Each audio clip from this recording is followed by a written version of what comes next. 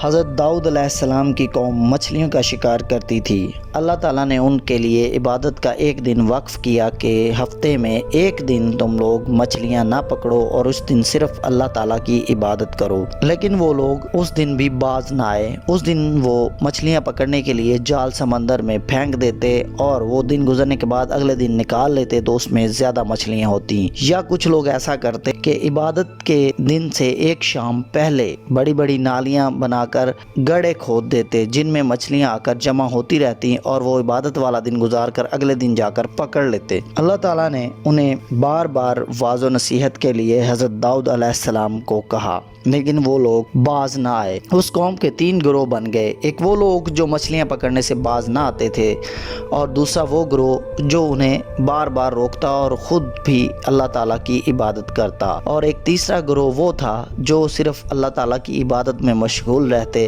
اور سرکشی کرنے والوں کو نہ روکتے۔ اس طرح دوستو، ایک دن ایسا ہوا کہ جو لوگ انہیں روکتے تھے اور عبادت گزار بھی تھے، انہوں نے اس بستی میں ایک دیوار قائم کر لی، لیکن انہیں بار بار روکنے کی کوشش کرتے رہے۔ جب وہ لوگ ایک دن صبح کو اٹھے تو انہوں نے دیکھا کہ دیوار کی دوسری طرف سے کچھ جانوروں کی آوازیں آ رہی ہیں۔ جب انہوں نے دیکھا تو پتہ چلا کہ اللہ تعالیٰ نے حضرت داؤد علیہ السلام کی قوم کو بندروں کی شکل میں تبدیل کر دیا ہے۔ وہ لوگ جو نیک تھے اور دوسروں کو روکتے نہیں تھے، انہیں ان کے حال پر چھوڑا ہوا تھا، وہ بھی بندروں کی شکل اختیار کر گئے، اور سرکش لوگ بھی بندروں کی شکل اختیار کر گئے۔ صرف وہی لوگ بچے جو ان کو روکتے بھی تھے اور خود بھی عبادت کرتے تھے۔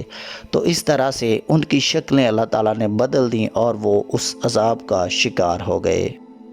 حضرت موسیٰ علیہ السلام اللہ تعالیٰ کے لاڈلے پیغمبر تھے۔ ان کی قوم بادشاہ فرعون کے کہنے پر سرکش ہو گئی۔ انہوں نے حضرت موسیٰ علیہ السلام کے ساتھیوں کو بھی غلام بنا رکھا تھا اور ان سے بہت مشقت کا کام لیتے اور خود سرکشی پر اترے ہوئے تھے۔ فرعون بہت سرکش تھا، خدائی کا دعویٰ کرتا تھا اور بہت بڑی سلطنت کا مالک تھا۔ حضرت موسیٰ علیہ السلام کے بار بار سمجھانے پر بھی وہ نہ ٹلتے۔ ان پر کئی بار چھوٹے چھوٹے عذاب آئے، کئی بار وہ قوم قحط کا شکار ہوئی، ان کی فصلیں تباہ ہو جاتی، کیڑے مکوڑے ٹڈی دل آتے اور ان کی فصلوں کو چٹ کر جاتے۔ کئی دفعہ چڑیوں کا عذاب آیا اور کئی دفعہ مینڈک کا۔ مینڈک اتنے زیادہ ہو جاتے کہ کہیں بھی کھڑا ہونا مشکل ہو گیا۔ ایک دفعہ ان پر خون کی بارش بھی ہوئی، لیکن وہ لوگ نہ سمجھے۔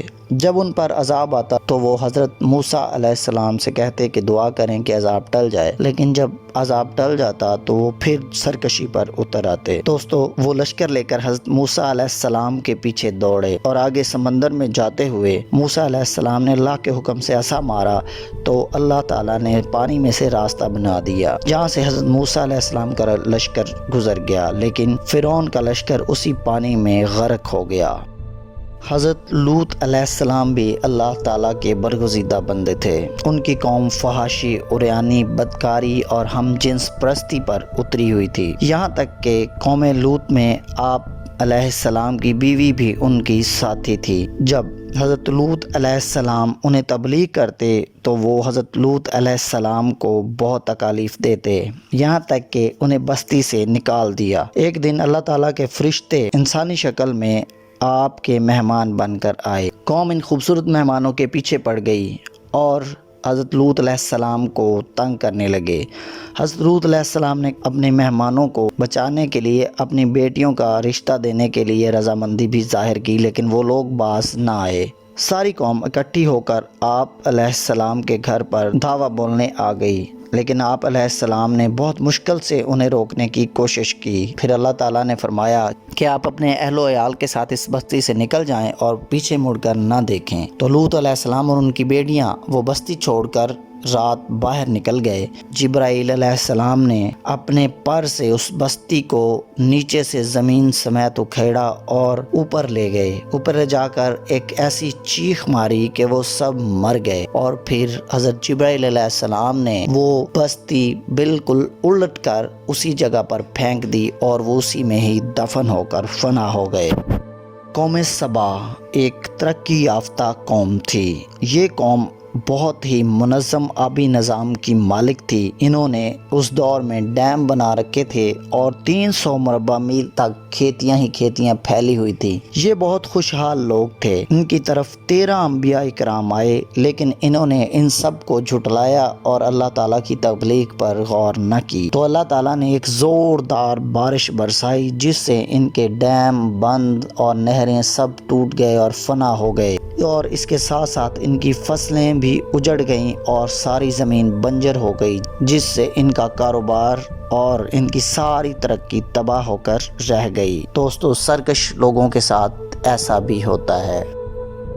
اسی طرح حضرت شعیب علیہ السلام کی قوم ناپ تول میں کمی کرتی تھی اور امانت میں خیانت کرنا بھی ان کے لیے عام تھا۔ حضرت شعیب علیہ السلام نے ان لوگوں کو بہت سمجھایا اور بہت تبلیغ کی، لیکن وہ یہی کہتے کہ شعیب اپنے کام سے کام رکھو اور ہمیں ہمارا کاروبار ہمارے طریقے سے ہی کرنے دو۔ لیکن حضرت شعیب علیہ السلام انہیں بار بار سمجھاتے رہے۔ پھر ایسا ہوا کہ ان پر اللہ تعالیٰ نے 3 عذاب نازل کیے۔ سب سے پہلے ایک گرم ہوا چلی اور اتنی گرم کہ وہ لوگ جھلس گئے، اور پھر اچانک ٹھنڈی ہوا چلی تو وہ باہر نکلے اور کہنے لگے کہ شکر ہے کہ اب ٹھنڈی ہوا چلی ہے۔ اس ٹھنڈی ہوا کے ساتھ ہی اوپر سے ایک بادل آیا اور اس بادل سے آگ برسنے لگی، ساتھ ہی زلزلے نے زمین کو ہلا دیا اور ایک تیز چیخ نے انہیں آ لیا اور وہ لوگ چل کر تباہ ہو گئے اور اپنے انجام کو پہنچ گئے۔ دوستو قوم عاد ایک ایسی قوم تھی جس کے لوگ بہت زیادہ طاقتور اور مضبوط تھے۔ ان کے قد 40 ہاتھ لمبے تھے اور ان کی عمریں 900 سے 1000 سال تک تھیں۔ وہ لوگ کبھی بیمار نہ ہوتے، وہ ہمیشہ جوان رہتے اور طاقتور رہتے۔ وہ لوگ ایسی سرکشی پر اترے کہ ہود علیہ السلام انہیں بہت سمجھاتے رہے، لیکن وہ للکارتے کہ ہے کوئی ہم سے بڑا جو ہمیں کچھ کہہ سکے، لیکن اللہ تعالیٰ کی لاٹھی بہت بے آواز تھی۔